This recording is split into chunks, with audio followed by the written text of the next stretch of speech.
अस्सलाम वालेकुम मतियुल्लाह जान NJ TV। आज सुप्रीम कोर्ट में कोर्ट के सीनियर रिपोर्टर्स यहाँ हम इकट्ठे हैं और हम बात करने जा रहे हैं कुछ नई और दिलचस्प डेवलपमेंट्स हुई हैं। अगले हफ्ते के लिए कुछ बड़े ही अहम केसेस चीफ जस्टिस काजी फ़ायज़ ईसा ने लगा दिए हैं।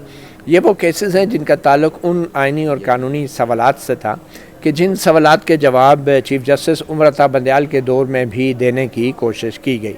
जी हाँ, उनमें से एक अहम तरीन मसला पंजाब में इलेक्शंस का था। 14 मई की तारीख मुकर्रर की गई थी, मगर इलेक्शन नहीं हो सके। अब की बार जब ये इलेक्शन कमीशन की तरफ से कहा जा रहा है कि जनवरी के आखिरी हफ्ते में इलेक्शन होंगे और इलेक्शन की तारीख नहीं दी जा रही, तो एक और आइनी दरख्वास्त भी सुप्रीम कोर्ट में आई है जिसमें 90 दिन के अंदर इलेक्शन कराने के लिए सुप्रीम कोर्ट के अहकामात की इस्तदा की गई है। एक तो ये मामला है, दूसरा फ़ौजी अदालतों का जो मामला था 9 मई के वाक़यात के बाद बड़ी तादाद में तहरीक इंसाफ के कारकुनों को जो गिरफ़्तार किया गया था, उनके ख़िलाफ़ कुछ मुकदमात भी दर्ज किए गए थे। फ़ौजी हकाम की तहवील में भी 100 से ज़ायद अफराद थे। उस हवाले से एक आइनी सवाल सुप्रीम कोर्ट में भी उठा था कि क्या सिविलियन का ट्रायल फ़ौजी अदालतों में हो सकता है या नहीं। चीफ जस्टिस उमर अता बंदयाल के दौर में इस केस का भी फ़ैसला नहीं हुआ था।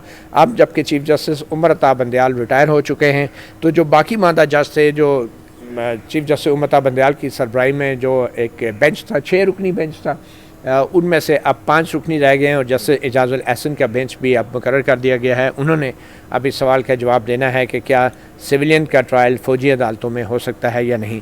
ये वो तमाम कानूनी मामलात हैं जो सुप्रीम कोर्ट से जिनका ताल्लुक़ है, मगर हम कोर्ट रिपोर्टर से ये भी जानने की कोशिश करेंगे कि जो नवाज़ शरीफ साहब वापस आ रहे हैं उनके लिए कौन कौन सी आइनी और कानूनी पेचीदगियाँ हो सकती हैं।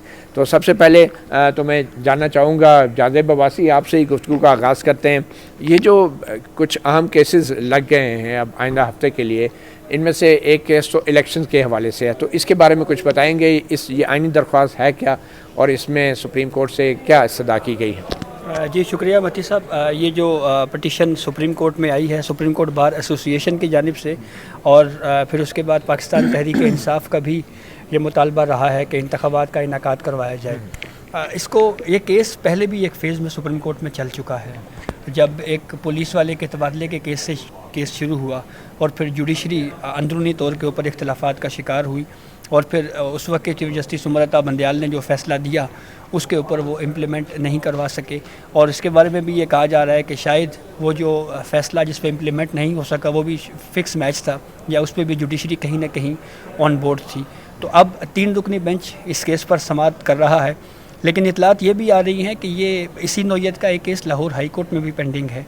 तो अगर एक ही वक्त में एक सूबाई कोर्ट, लाहौर हाई कोर्ट में अगर एक केस चल रहा है तो इसको कैसे टेकअप किया जा सकता है। इसको जब ये कोर्ट प्रोसीडिंग शुरू होगी तो हो सकता है ये मामला भी या ये मौजू भी ज़ेर बहस आए, लेकिन अल्टीमेटली एक अहम केस है और इसके ऊपर देखना ये है कि सुप्रीम कोर्ट क्या फ़ैसला करती है। फ़र्स्ट हेयरिंग में तो नोटिस ही इसके ऊपर होने हैं। तो मरियम, आप कुछ बताना चाहेंगी कि ये जो बेंच की तश्कील हुई है 3 मेंबर्स बेंच की, इस बेंच की क्या ख़ास बात है? और इससे पहले भी तो सुप्रीम कोर्ट फ़ैसले देती रही है ऐसे ही आइनी नुक्ते के ऊपर, और प्रैक्टिस एंड प्रोसीजर एक्ट आने के बाद आप समझते हैं कि इस बेंच की तश्कील में कोई तब्दीली भी हो सकती थी? Sir, practice and procedure act जो है उसके सेक्शन 4 बिल्कुल क्लियर है और उसमें ये लिखा हुआ है कि जब किसी भी आइनी शिक की तशरीह करनी है अदालत ने या उसको इंटरप्रेट करना है तो उसके लिए कम से कम 5 मेंबर्स का बेंच होना चाहिए। अब ये जो पिटिशन्स आई हैं इसमें अदालत से यही इस्तदा की गई है कि आप आर्टिकल 224 की जो है वो इंटरप्रिटेशन करें और उस पर इम्प्लीमेंटेशन का ऑर्डर करते हुए इलेक्शन कमीशन को ये कहें कि वो इलेक्शंस की डेट दें। और आर्टिकल 224 में 90 दिन का टाइम दिया 90 दिन का टाइम पीरियड दिया हुआ है। तो अब उसके अंदर प्रॉब्लम ये आएगी कि कमेटी ने ये डिसाइड कर दिया है कि 3 मेंबर्स बेंच ही सुने अगर ये केस, तो क्या कमेटी के पास ये इख्तियार था कि वो 5 मेंबर्स बेंच के सामने ये केस लगाने के बजाय 3 मेंबर्स में लगा दे? इसके अंदर एक जो इसका पर्सपेक्टिव है वो ये भी हो सकता है कि चीफ जस्टिस काजी फ़ायज़ ईसा का ये मौक़िफ़ रहा है। इससे पहले जब वो जज नहीं बने थे तो उन्होंने एक बार रजिस्ट्रार को जब अपनी अदालत में बुलाया था और स्पेशल बेंचेस के ऊपर उन्होंने कुछ क्वेश्चन रेज़ किए थे। तो शायद वो एक स्पेशल बेंच बनाना नहीं चाह रहे, लेकिन ये स्पेशल बेंच का इशू नहीं था। जहाँ पर कॉन्स्टिट्यूशनल इंटरप्रिटेशन होनी है वहाँ पर उनको लार्जर बेंच ही बनाना चाहिए था। तो मुमकिन है कि पिटिशनर्स फर्स्ट रीडिंग पे ये एतराज़ उठाएं कि आप 3 मेंबर्स के बजाय 5 मेंबर्स का बेंच बनाकर ये केस सुने, क्योंकि कानूनी तौर पर तो फिर ये बेंच इस केस को सुनने का मजाज नहीं हो सकता। ठीक है, इमरान वसीम, आपको क्या लगता है कि बेंच 3 मेंबर का हो या 5 मेंबर का हो, तो आपके ख्याल में अब जनवरी के आखिरी हफ्ते में इलेक्शन कराने का ऐलान तो हो चुका है इलेक्शन कमीशन की तरफ से, सिर्फ तारीख नहीं दी गई, तो आपके ख्याल में अब मज़ीद कितना जल्दी इलेक्शन सुप्रीम कोर्ट करवा सकती है और किस हद तक सुप्रीम कोर्ट इस मामले में मुदाखलत कर सकती है? मेरे ख्याल से मती भाई ये आइन के आर्टिकल 224 की इंटरप्रिटेशन का केस नहीं है। वो एक बार है, आपको उस बार को क्रॉस करेंगे, यानी कि जो पिटिशन है अगर उस बार को क्रॉस कर जाते हैं तो फिर ये कॉन्स्टिट्यूशन इंटरप्रिटेशन का केस होगा कि 90 दिन में इलेक्शन होने हैं, तो 90 दिन किस दिन से काउंट हो गया और कब उसका इख्तिताम होगा। बेसिकली जो सुप्रीम कोर्ट बार के आबिद ज़ुबैरी साहब की पिटिशन है उसमें जो काउंसिल ऑफ कॉमन इंटरेस्ट का फैसला था, जिसमें जो कंप्यूटराइज सेंसस थे उनको अप्रूव किया गया था, तो ये पिटिशन दरअसल उस नताइज के जो गज़ट किया गया है उन नताइज को जो मुश्तरका मफादात कौंसिल ने अप्रूव किया था उस फैसले के ख़िलाफ़ ये पिटिशन है। और उसमें फिर ये भी बात की गई है कि मरदमशुमारी का जो फ़ैसला उसको जो गज़ट किया गया, ये तमाम फ़ैसले जो काबीना का नोटिफिकेशन है, जो मुश्तरका मफादात कौंसिल का फ़ैसला, उनको सेटिसाइड करके फिर कहा गया है कि आप 90 दिन में इंतखाबात करवाएं। तो ये मरदमशुमारी के नताइज को अप्रूव करके दरअसल इंतखाबात का जो मैंडेट है 90 दिन का, उसको जो है पीछे पसे पर्दा डाला गया है, पसे पुश डाला गया है। तो पहले ये बार है कि देखना अदालत नहीं है कि यह पॉलिसी मैटर है, मुश्तरका मफादात कौंसिल का ये फैसला है, तो क्या उसमें सुप्रीम कोर्ट जो है वो जाके कोई इंटरफेरेंस कर सकती है? अगर ये काबिल समाअत करार पाई तो फिर ये कॉन्स्टिट्यूशन इंटरप्रिटेशन का मामला करार पाएगा। फिर वैसे भी इसमें भी कुछ टाइम लगेगा और जब तक जनवरी का आखिरी हफ्ता भी आ सकता है। तो असनाद साहब, आपके ख्याल में ये जो इलेक्शन वाला मामला है इसमें वाकई सुप्रीम कोर्ट कुछ फ़र्क डाल सकती है या चीफ जस्टिस उमर ता बंदयाल की तरह कोई तारीख दे सकती है, हुक्म दे सकती है? आपको ये मामला किस तरफ जाता नज़र आ रहा है? देखिए, अब ये भी देखना होगा कि 3 जजेस का एक फ़ैसला भी है जिसकी सरबराही जस्टिस उमर ता बंदयाल कर रहे थे, जस्टिस एजाजुल हसन, और लिखा जैसे मुनीब अख्तर ने था। उन्होंने कहा था कि अगर इलेक्शन कमीशन 90 दिन में इलेक्शन नहीं करा सकता तो उसको सुप्रीम कोर्ट से डिक्लेरेशन लेना होगा। अब इलेक्शन कमीशन ने दरख्वास्त नहीं दायर की, डिक्लेरेशन नहीं लिया, वो आर्डर मौजूद है, डिटेल जजमेंट जो है पंजाब असम्बली के इलेक्शन में उन्होंने होल्ड किया हुआ है। अब उसमें ये देखना है कि क्या वो प्रेसिडेंट को ये बेंच फॉलो करेगा, क्योंकि जस्टिस जो मौजूदा चीफ जस्टिस हैं वो ये कहते हैं कि ये प्रेसिडेंट जो जजमेंट मेड लॉ है ये ऐसा सच नहीं है, हमने आइन को देखना है, कानून को देखना है। आइन बड़ा वाज़ेह है कि 90 दिन के अंदर इंतखाबात, डिजिटल लिमिटेड जो सेंसस हो गए हैं, अब ये इंटरप्रिटेशन होनी है कि क्या जो सेंसस अप्रूव हो गए क्या उसमें उनको टाइम एक्सटेंड दिया जा सकता है या 90 दिन का जो है वो उसके उसी को पाबंद होना है कि 90 दिन के अंदर ही कराने हैं इलेक्शन। और उसमें बड़ा वाज़ेह है कि अगर ये 54 दिन का प्रोसेस है जो इलेक्शन का प्रोसेस है, अगर ये सुप्रीम कोर्ट डायरेक्शन देती है कि जी इलेक्शन 90 दिन के अंदर ही कराए जाए, तो ये 54 दिन जो है ये आगे से स्टार्ट होंगे, या ये है कि जो इलेक्शन कमीशन की इंटरप्रिटेशन है उसको इंडोर्स कर देगी सुप्रीम कोर्ट। तो ये अब देखना होगा, क्योंकि ये बिल्कुल मुख्तलिफ बेंच है। बज़ाहिर ये लग रहा है कि इन्होंने इलेक्शन कमीशन की कंटेंशन को मान लेना है और ये कहना है कि इलेक्शन जो जनवरी में आप कह रहे हैं मे भी उसके हवाले से टाइम एक डेट ले ली जाए। लेकिन कुछ ये भी इतलात हैं, जिस तरह पाकिस्तान बार कौंसिल भी 90 दिन के अंदर के इंतखाबात का मुतालबा कर रही है, तो वो समझते हैं कि सुप्रीम कोर्ट में मेजॉरिटी जजेस यही है कि 90 दिन के अंदर ही इलेक्शन होने हैं। ठीक है, अच्छा, इसमें मुश्तरका मफादात कौंसिल की जो कंपोजिशन है उस पर भी एक बहुत बड़ा सवाल उठाया गया है कि क्या उसमें जो निगरान वज़राए आला हैं जो पंजाब और खैबर पख्तूनख्वा के थे उस वक्त, वो शरीक हो सकते थे या नहीं? तो मेरे ख्याल में ये भी एक आइनी सवाल है और इसके लिए तो यकीनी तौर पर प्रैक्टिस एंड प्रोसीजर एक्ट के तहत जो है वो 5 रुकनी बेंच बनाना तो लाजमी है। आप इस बारे में क्या कहते हैं? बिल्कुल, मेरा ख्याल है कि बेहतर होता कि ये 5 रुकनी बेंच बनता, ये और बेहतर होता है या कानून के मुताबिक? कानून में आइन लिखा हुआ है, आइन की इंटरप्रिटेशन है, कानून की इंटरप्रिटेशन नहीं है ये। अब फिर वही है कि पहले दफा कानून का तो ये तकाजा है ना कि 5 रुकनी बेंच बनना है। नहीं, कानून का तकाजा ये है कि जब भी मैटर होगा आइन की इंटरप्रिटेशन। अब यहाँ हम कह रहे हैं कि इलेक्शन एक्ट की कोई शिक है उसकी इंटरप्रिटेशन है। नहीं, आइन की भी है ना, 224 भी है, फिर मुश्तरका मफादात कौंसिल की कंपोजिशन एक ये भी है कि इसमें 2 पिटीशन है, PTI की और इबादुर रहमान लोधी हैं साबिक लाहौर हाई कोर्ट के जज, उनकी पिटीशन, इन पे एतराज़ात लगे हैं। तो बज़ाहिर ये भी लगता है कि अगर ये एतराज़ात, अच्छा, ये जो हाई कोर्ट में एक पिटीशन ऐसी ही दायर हुई है जिसका जिक्र जहांजेब ने भी किया, तो अगर हाई कोर्ट पहले ही इस मामले पर नोटिस जारी कर चुकी है, टेकअप हो चुकी है, तो क्या सुप्रीम कोर्ट को इस मामले में आना चाहिए? ये मामला बार बार जस्टिस अतर मिनल्ला और चीफ जस्टिस काजी फाइसा यही करते रहे कि जी जब मैटर हाई कोर्ट में पेंडिंग हो तो सुप्रीम कोर्ट को इस मामले में इंटरवीन होना चाहिए। लेकिन मसला ये भी है कि पाकिस्तान में जिस तरह हाई कोर्ट पे एक दबाव रहा है हर मामले में, अब केपी के इलेक्शन का मामला अभी तक के पेशावर हाई कोर्ट डिसाइड ही नहीं करता। तो ये भी तो देखें ना, पेशावर जो हाई कोर्ट को हम कहते हैं कि इनको स्ट्रेंथन करना चाहिए, या तो ये है कि हाई कोर्ट के साथ सुप्रीम कोर्ट खड़ी हो और उनको ये कहे कि जी एक दिन हफ्ते में 2 हफ्ते में डिसाइड करे, फिर उसके बाद मामला सुप्रीम कोर्ट में आए, ठीक है। अब ये जो क्या है कि अब केपी असम्बली का मामला पेशावर हाई कोर्ट में गया है, वो अभी तक पेंडिंग है। इसके अलावा और कई ऐसे, अब आर्मी एक्ट में अमेंडमेंट, ऑफिशियल सीक्रेट एक्ट में अमेंडमेंट, ये भी पेशावर हाई कोर्ट में पीटीआई काजी अनवर साहब ने चैलेंज किए हैं, वो मैटर भी पेंडिंग है। नहीं, सुप्रीम कोर्ट में भी चैलेंज हुआ, सुप्रीम कोर्ट में भी सलाउद्दीन ऑफिशियल सीक्रेट एक्ट के हवाले से जी सिंध के वकला ने की है, सिंध बार कौंसिल ने तो, लेकिन वो तो सुना है कि वापस ले लिए हैं सलाउद्दीन साहब ने, जो सिंध हाई कोर्ट की तरफ से, बार की तरफ से। वो बताया, यही बताया जा रहा है कि दबाव था और सिंध बार कौंसिल ने वो पिटीशन वापस, ऑफिशियल सीक्रेट एक्ट और आर्मी एक्ट, जी और लेकिन उसमें दो और पिटीशन थे इंडिविजुअल। एक जुडिशल कमीशन के मेंबर थे सिंध बार के, हैदर इमाम रिजवी, वो जो है वो खड़े हैं, उन्होंने कहा जी मैं केस विड्रा नहीं करूँगा। देखें कब तक खड़े रहते हैं। और हफीजुल्लाह न्याजी साहब ने आबिद साकी साहब के थ्रू पिटीशन दायर की है, उसमें भी गलबन ये जो हैं ये ऑफिशियल एक्ट और आर्मी एक्ट में जो अमेंडमेंट है उनको चैलेंज किया। चलें जाज़ेब, हम चाहेंगे कि आप हमें बताएं, अब फौजी अदालतों वाला मामला जो है 9 मई के बाद पीटीआई के कारकुन जो बड़ी तादाद में गिरफ्तार हैं, उनका केस भी अब सुप्रीम कोर्ट के सामने है और काफ़ी समातें भी हुई, उसमें काफ़ी अहकामात भी जारी किए गए। तो लास्ट हुक्म क्या था वो हम आपसे जानेंगे। पहले मैं इमरान वसीम से इतने में चाहूँगा अगर आप वो डॉक्यूमेंट जो है वो देख लें, फिर उसके बाद आपसे ही बात करेंगे। इमरान वसीम, ये जो फौजी अदालतों वाला मामला है, अब इसके ऊपर अब 5 रुकनी बेंच रह गया है, तो हम जैसे लोग भी ये तवक्को कर रहे थे कि शायद उस पूरे बेंच की तश्कील जो है नहीं होगी, नए जज आ जाएंगे या कम से कम एक जज नया आएगा। तो ये क्या मसला हुआ कि वही जज हैं और अब जस्टिस एजाजुल एहसन के नातवा कंधों पे ये बोझ डाल दिया गया है ये फौजी अदालतों वाले मामले का। तो आप कैसे देख रहे हैं बेंच की तश्कील को?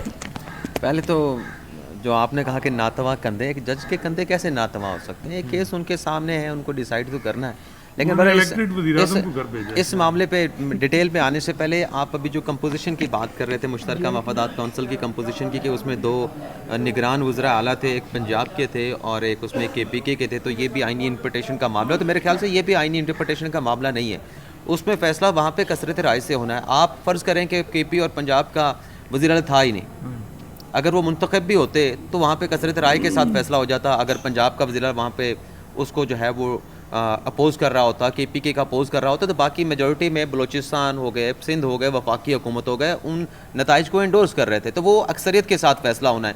उसमें बस एक सवाल खड़े करने वाली बात है कि ये निगरान वज़ीर आला थे, भी आप निगरान वज़ीर आला निकाल दें, आप मुंतखब ला के उसका वोट काउंट करके लिखने तो 3-2 से फैसला होना था। पूरा प्रोसेस तो पल्यूट हो जाता है ना, जब एक बंदा मेंबर ही नहीं है उसमें बिठा के अब इजलास में ऐसे फैसले किए जा रहे हैं। मेरे ख्याल से जो आपका सवाल बिल्कुल अच्छा है, लेकिन ऐसी कोई कदगन कॉन्स्टिट्यूशन में है नहीं, वहाँ पे वज़रा आला का लिखा गया कोई, ये वो जजों पे अब छोड़ देते हैं तशरीह, उसको ज़ाहिर सी बात है कि वो देख लेंगे। फौजी अदालतों के हवाले से जो बेंच की तश्कील, फौजी अदालतों के हवाले से देखें, एक तो बहुत ज़्यादा शोर होगा हो रहा है, चीखें सोशल मीडिया पर हमें सुनाई दे रही हैं कि ये तो काजी फाइसा साहब, सरदार तारिक मसूद साहब तो कहते थे, मंसूर अली शाह साहब कहते थे कि फुल कोर्ट होना चाहिए, अब ये वही बेंच बना दिया, तो फुल कोर्ट क्यों नहीं बनाया? और काजी फाइसा साहब खुद सुनने से भाग गए, बल्कि यहाँ तक आगे बड़ा चालाकी काजी फाइसा साहब ने किया। ऐसे कमेंट्स भी हमने सोशल मीडिया पे twitterx.com पे देखे हैं।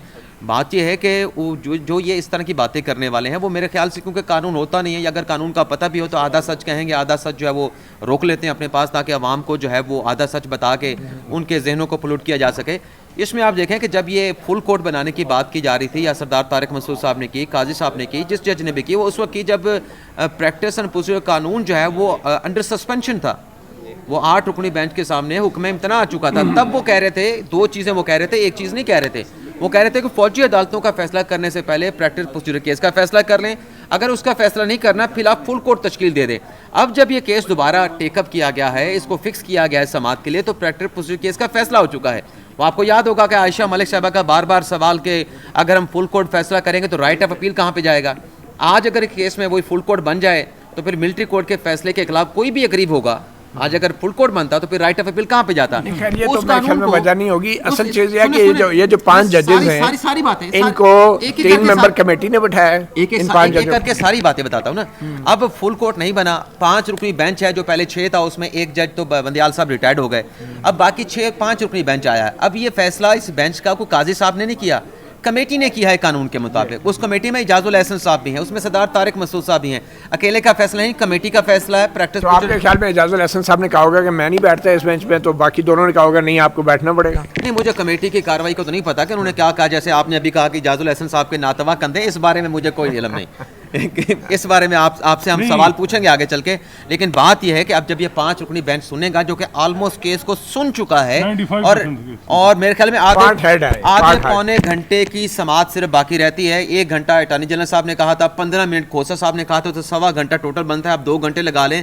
23 अक्टूबर को ये केस कंक्लूड होना चाहिए। अच्छा, जो भी इस बेंच का फैसला आया, उसके बाद फिर इसी प्रैक्टिस प्रोसीजर कानून के तहत आपके पास राइट ऑफ अपील है, और राइट ऑफ अपील में लार्जर बेंच बनना है। तो 5 जजेस उसमें सुन लेंगे, पीछे लार्जर बेंच, और ये वाले जज उसमें नहीं होंगे। ये जज उसमें नहीं होंगे, तो काजी फैसल साहब या सरदार तारिक मसूद, जाहिर सी बात है फिर वो बताएंगे कि इजाजुल एहसन साहब का फैसला दुरुस्त है या नहीं। हाँ बिल्कुल ऐसा। चलें ठीक।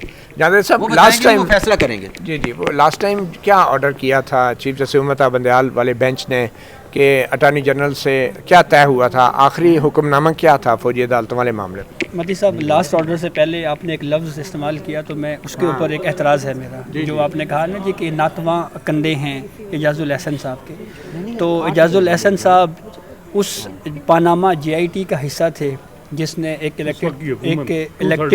इलेक्टेड प्राइम मिनिस्टर को जो है अकामा की बुनियाद के ऊपर डिस्क्वालीफाई किया गया। ये इजाजुल एहसन साहब उस JIT का भी हिस्सा रहे जो पाकिस्तान पीपल्स पार्टी के खिलाफ फेक अकाउंट्स के मामले के ऊपर बनाई गई। तो और भी बहुत JIT का हिस्सा नहीं थे। मॉनिटरिंग उसको मॉनिटर कर रहे पनामा में भी मॉनिटरिंग की जिम्मेदारी थी। मॉनिटरिंग एज अ मॉनिटर जज थे, सुपरवाइजरी रोल उस पूरी JIT की। फिर उस 5 रुकनी पानामा बेंच का भी हिस्सा थे जिन्होंने डिस्क्वालीफाई किया 2/3 अक्सरियत से।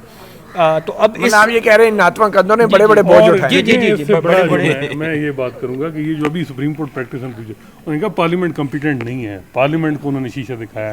ये मिनारिटी थे, मैं मिनारिटी में थे, और इनमें जैसे आयशा मलिक थी, जैसे मज़ाहिर अली अकबर नकवी, जो मेरा ख्याल है फौजदारी कवानीन पे काफ़ी महारत रखते हैं, और मेरा ख्याल है कि स्टैचू जो कानून बनाया है सिविलियन को जिस तरीके से फौजी अदालतों में ट्रायल किया जाता है, वो उन पे उनको सीरियस कंसर्न है, और उनको बड़ा जजमेंट, लैंडमार्क जजमेंट इन जजेस से आएगा। जो ये इन पे ये परसेप्शन है कि ये सिर्फ ये जायज सियासतदानों को और पार्लियामेंट के खिलाफ फैसला देते हैं, पहली दफा इनको ये मौका है के खिलाफ ये कोई बहुत अहम फैसला आ सकता है। मतलब आप ये कह रहे हैं कि justice Ijazul Ahsan, justice Mazahir Naqvi, justice Munib Akhtar और इनके जस्टिस आयशा मलिक, ये फौजी अदालतों को गैर आईनी भी करार दे सकती हैं सिविलियन के ट्रायल की हद तक। देखें, मैं ये ऐसे कर सकते हैं। मैं तो ये कह रहा हूँ कि तो बहुत बड़ा जरूरतमंदाना फैसला होगा। जी बिल्कुल, जरूरत जाहिर बात है। अच्छा, आखिरी हुक्म क्या हुआ था वो? अच्छा, आखिरी हुक्म जो चीफ जस्टिस उमर बंदयाल साहब उस वक्त थे, उन्होंने जनाब जो कुछ अटॉर्नी जनरल साहब बयान करते रहे वो उस ऑर्डर का हिस्सा बनाते रहे।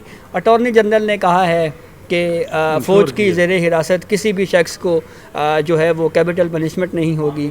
अटॉर्नी जनरल ने कहा है कि किसी खातून को मिलिट्री कोर्ट में ट्रायल नहीं किया जाएगा। ये ऑर्डर में लिखा है। जी आखिरी वाले। जी अटॉर्नी जनरल ने सुप्रीम कोर्ट को ये इंश्योर किया है कि सुप्रीम कोर्ट के इल्म में लाए बगैर हम किसी भी सिविलियन का ट्रायल नहीं करेंगे। तो ये वो सब कुछ जो जितनी वो बातें अटॉर्नी जनरल साहब कोर्ट में खड़े होके कहते रहे, जजेस की दलेरी है ना कि जजेस को ऑर्डर ही नहीं करना पड़ा, खुद ये अटॉर्नी जनरल बोल पड़े। जजेस को ऑर्डर नहीं करना पड़ा।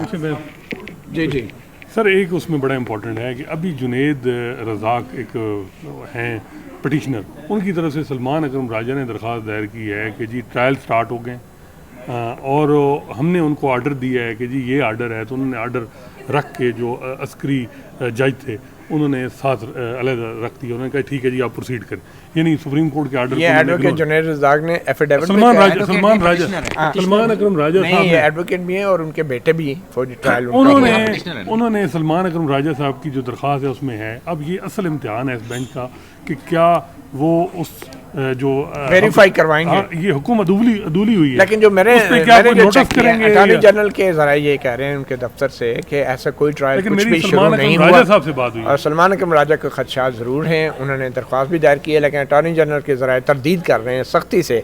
बल्कि जो खैबर पख्तूनख्वा के एडवोकेट जनरल के दफ्तर के जो हुकाम हैं वो भी कह रहे हैं ऐसा कोई ट्रायल कहीं भी शुरू नहीं हुआ। मेरे ख्याल में कुछ वैसे कार्रवाई हुई होगी या सिर्फ डराने के लिए कुछ किया गया होगा। जी मारिया, आप क्या कहते हैं कि ये फौजी ट्रायल जो अश्योरेंसेस दी गई हैं अटॉर्नी जनरल की तरफ से, ये अश्योरेंसेस दुरुस्त थी और बहुत मुश्किल होगा कि कोई ट्रायल शुरू करना इन हालात में? सर अभी तक तो कोई अगर ट्रायल शुरू हुआ होता तो कोई इतनी बंद जगह नहीं है, कहीं ना कहीं से खबर आ जाती। लेकिन जाहिर है कि जिनके अपने लोग अरेस्टेड हैं, अगर वो ये क्लेम करें तो उनके पास इस क्लेम की कोई एविडेंसेस भी होंगी, और जब वो एविडेंसेस होंगी और वो अदालत के सामने आएंगी तो जाहिर है कि अदालत को ये देखना पड़ेगा कि अगर उनके सामने की गई एश्योरेंस जो है वो फुलफिल नहीं की गई तो वो फिर उसका जो बर्डन है वो अटॉर्नी जनरल के ऊपर आता है, वो गवर्नमेंट के ऊपर आता है, वो फौजी ट्रायल्स करने वालों के ऊपर आता है। वो फिर मुझे ये बताएं कि सुप्रीम कोर्ट का एक ऑर्डर है, अगर उस पर इम्प्लीमेंट नहीं होता तो फिर कोर्ट के पास क्या इख्तियारी समात क्या है? ये तो आप इश्तिहाल दिला रहे हैं जैसे जाजुल एहसन को आप गुस्सा दिलाने की कोशिश कर रहे हैं। सर मैं समझना चाह रहा हूँ कि उस पर फिर इख्तियारी समात तो क्या आपकी है? बात को इंडोर्स कर रहे हैं नातवा कंदे। आपके इन बातों से आप जो है ना इस बेंच को गुस्सा नहीं दिला सकते हैं। मैं सिर्फ ये क्यों नहीं करते आप इन सबसे कि इनके क्या गेसेस हैं कि ऑर्डर कितनी मेजॉरिटी से आएगा? ऑलरेडी 4 जजेस के बारे में ये सारे 5 जजेस माशाल्लाह जरूरतमंदाना फैसला देंगे बशमूल जस्टिस याह्या अफरीदी, और ये ऐसा फैसला देंगे कि इंसानी हकूक़ के लिए 20 साल तक याद रखा जाएगा इसको। 20 साल के जैसे पनामा वाला याद रखा नहीं, लेकिन अच्छी बात है। देखें, पहली दफ़ा हम बहुत ज़्यादा इतराज़ात करते रहे जैसे जाजुल एहसन थे कि जी सिर्फ सियासतदानों और पार्लियामेंट के खिलाफ ये इनका जो एक मौका मिला, तो उनको एक बहुत बड़ा केस दिया है। और ये एतजाज़ एहसन साहब ने उमरता बंदयाल को भी कहा था कि आफ्टर बिफोर रिटायरमेंट आप एक छक्का लगाएं जो तारीख में आपका नाम याद, लेकिन वो तारीख में याद मेरा ख्याल लगाने की बजाय रिटायर्ड हार्ट नहीं, वो चाह रहे थे कि तारीख में हमें इस वजह से याद रखा जाए कि मैंने नैब लॉ में सियासतदानों के केस वापस कर दिए और ब्यूरोक्रेट और सिविल सर्वेंट, क्योंकि मेरे अब्बा जान सिविल सर्वेंट थे तो उनका वो बीच में डिफरेंशिएट कर दिया। और इधर जो है वो सिर्फ सियासतदानों को जो है महाराज जी अब वो कहते हैं ना अब वक्त शहादत है। काजी साहब ने उनको फुल टॉस तो दे दी है ना अभी जाजुल एहसन साहब को, काजी साहब ने, सरदार तारक साहब ने, कमेटी ने फुल टॉस तो दी है। वैसे एक और बात देखते हैं छक्का लगता है जान साहब, एक और बात, अगर ये 5 रुकनी बेंच एक जुडिशियल ऑर्डर पास करता है कि फुल कोर्ट बनाया जाए, फिर बिल्कुल ये तो फुल कोर्ट की तो क्या ही बात है। अगर ये फुल कोर्ट का डायरेक्शन यही तो मैं कह रहा हूँ, कैसे पास करेगा भाई जब इनके पास पहले ये पार्ट हेड केस है मेरे भाई, जब ये पहले इनको फुल कोर्ट कहते थे तब क्या कहते थे? तो अब कैसे ये कह सकते हैं? पहले रिजेक्ट कर चुके हैं फुल कोर्ट। नहीं वो ही मैं कह रहा हूँ जुडिशियल ऑर्डर है। अब बहुत से लोग कहते हैं जी काजी भाई साहब, भाई जुडिशियल ऑर्डर है 6 जजेस का जिसमें है काजी भाई साहब अपील में देख लेंगे ना जाजुल एहसन साहब की जजमेंट की क्वालिटी क्या है, वो क्या उनके रीजनिंग है, उन्हें अपील में फैसला हो जाएगा। ऑलरेडी एक जुडिशियल ऑर्डर है कि जी फुल कोर्ट नहीं बन सकता, जज अवेलेबल नहीं है। अब वो जुडिशियल ऑर्डर ये विकेट करें, ये 5 जजेस या तो फिर कमेटी को अच्छा ऐसा मुमकिन है कि जैसे जाजुल एहसन जो है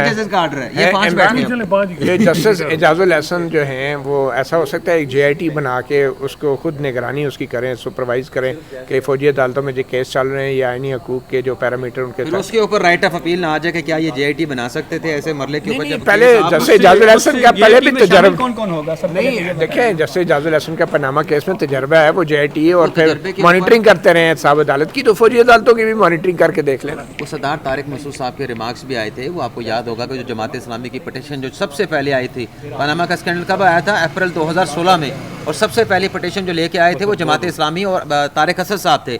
उनकी पटिशन को नंबर बाद के लगे थे, इमरान खान की पटिशन का नंबर पहले लग गया था और जमात इस्लामी वाली पटिशन पे फैसला नहीं हुआ था, इमरान खान की पटिशन पे फैसला हो गया था। उसमें सरदार तारिक साहब ने क्या कहा था? उन्होंने कहा जी इदारों को कहाँ लेके जाएं? महाराज जी हम तो इंसानी हकूक के हक में फैसला करने वाले जजों के साथ हैं और हम उन्हें कहेंगे कि हमें उम्मीद भी है कि जो भी है इसकी अगर तो जैसे जाजुल एहसन इसकी लाइव टेलीकास्ट का ऑर्डर दे दें ये 5 रुकनी बेंच, तो फिर क्या ही बात है। फिर मेरे ख्याल में हमें पता लग जाएगा कि किसी भी केस की निगरानी कितनी मुश्किल या आसान होती है। अच्छा आखिर में क्विकली नवाज शरीफ के हवाले से एक केस मैं चाहूँगा आपसे जानना चाहें, ये जो मंगल को अब नवाज शरीफ इस्लामाबाद हाई कोर्ट में पेश होंगे, तो आपके ख्याल में उनकी जो सज़ा है वो मुअत्तल हो जाएगी? क्योंकि अभी तक तो सिर्फ उनका जो एयरपोर्ट से अदालत तक आने वाला मामला जो है उसमें गिरफ्तारी से रोका गया है, तो आपके ख्याल में सज़ा मुअत्तल हो जाएगी नवाज शरीफ साहब की? सर अगर नैब उन चीज़ों को प्रेस ही नहीं कर रहा, आपने जो सज़ाएं हैं या वो उन रेफरेंसेस को अब मज़ीद प्रेस नहीं करता, तो अदालत के पास क्या जवाब होगा कि वो उस सज़ा को सस्टेन करे? तो अपेरेंटली नवाज शरीफ को तो एक्सोनरेशन मिल जाएगी हाई कोर्ट से भी और एहतसाब अदालत जी इमरान साहब आपके ख्याल में? मेरे ख्याल से 24 को अदालत का फैसला देखना होगा, क्योंकि ये जो फैसला हुआ है ना राहदारी जमानत का 21 से लेकर 24 अक्टूबर तक, ये तो सिर्फ अदालत तक आने की राहदारी मिली है। और 4 दिन तो लगते हैं अदालत तक पहुंचने में, एयरपोर्ट से। 4 दिन लगे या 4 घंटे लगे। जो अक्सर सवाल है, बात यह है कि उनके केसेस डिसमिस हो चुके हैं, वो एब्सकॉन्ड कर रहे हैं। हाँ। तो उन्होंने अभी तक रिवाइवल की एप्लीकेशन नहीं दी। तो 24 को देखना पड़ेगा कि ये तो बेल पिटिशन का 24 को पेश होने के बाद जो चैप्टर है वो क्लोज हो जाएगा, क्योंकि फिर तो आपने वो अपने केसेस जो है उनको रिवाइव कराना है। तो वो रिवाइव होते हैं नहीं होते, कोई एप्लीकेशन आती है, फिर हाई कोर्ट इस केस को कैसे डील करती है। ये तो थी राहदारी। चलिए 24 को देख लेते हैं ना, फिर आपने बड़ी अच्छी हमें मशवरा दिया कि 24 तक वेट कर लें। जी मैं भी यही कहूँगा कि 24 तक देख लेते हैं, लेकिन एक जुमले के इजाफे के साथ कि एक एक्स प्राइम मिनिस्टर जो है उनका जहाज़ पाकिस्तान आ रहा है, और एक एक्स प्राइम मिनिस्टर ऐसे हैं जिनकी साइकिल जेल के बाहर खड़ी है, जेल के अंदर नहीं जा पा रहे। जी आप इसे कुदरत का कानून कहते हैं या पाकिस्तान का? देखें ये तो अब बस 2018 में यही नवाज शरीफ को निकालने की सारी कोशिशें थी, अब लाने की सारी कोशिशें अनप्रेसिडेंटेड वैसे ऑर्डर है कि बजाय इसके मेरे ख्याल में उनको जेल में जाके दरखास्तें यहाँ सजाएं सस्पेंड करवानी थी चाहिए थी, और उनका केस अच्छा है वो सस्पेंड हो सकता था। और ये जो प्रोटेक्टिव अगर 2 दिन जेल चले जाते तो वही मैं कह रहा हूँ कि मीनार पाकिस्तान में बाद में 2 दिन बाद कर लेते।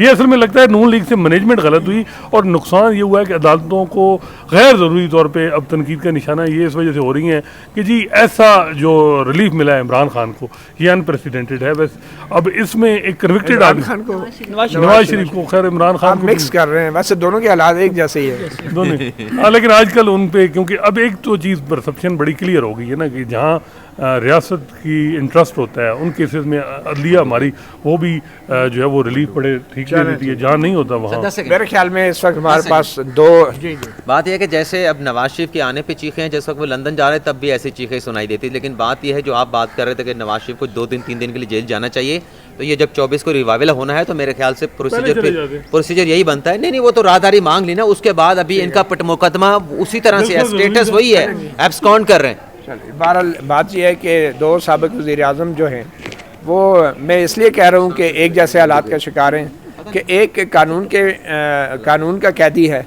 और दूसरा हालात का कैदी है। कैदी तो दोनों ही हैं। अब देखें आने वाले वक्तों में जिन हालात से हमारी कौम गुजर रही है, क्या उसको भी ज़मानत मिलेगी या नहीं। मतीउल्लाह जान, MJ TV से इतना ही, इजाज़त दीजिए, अल्लाह हाफ़िज़।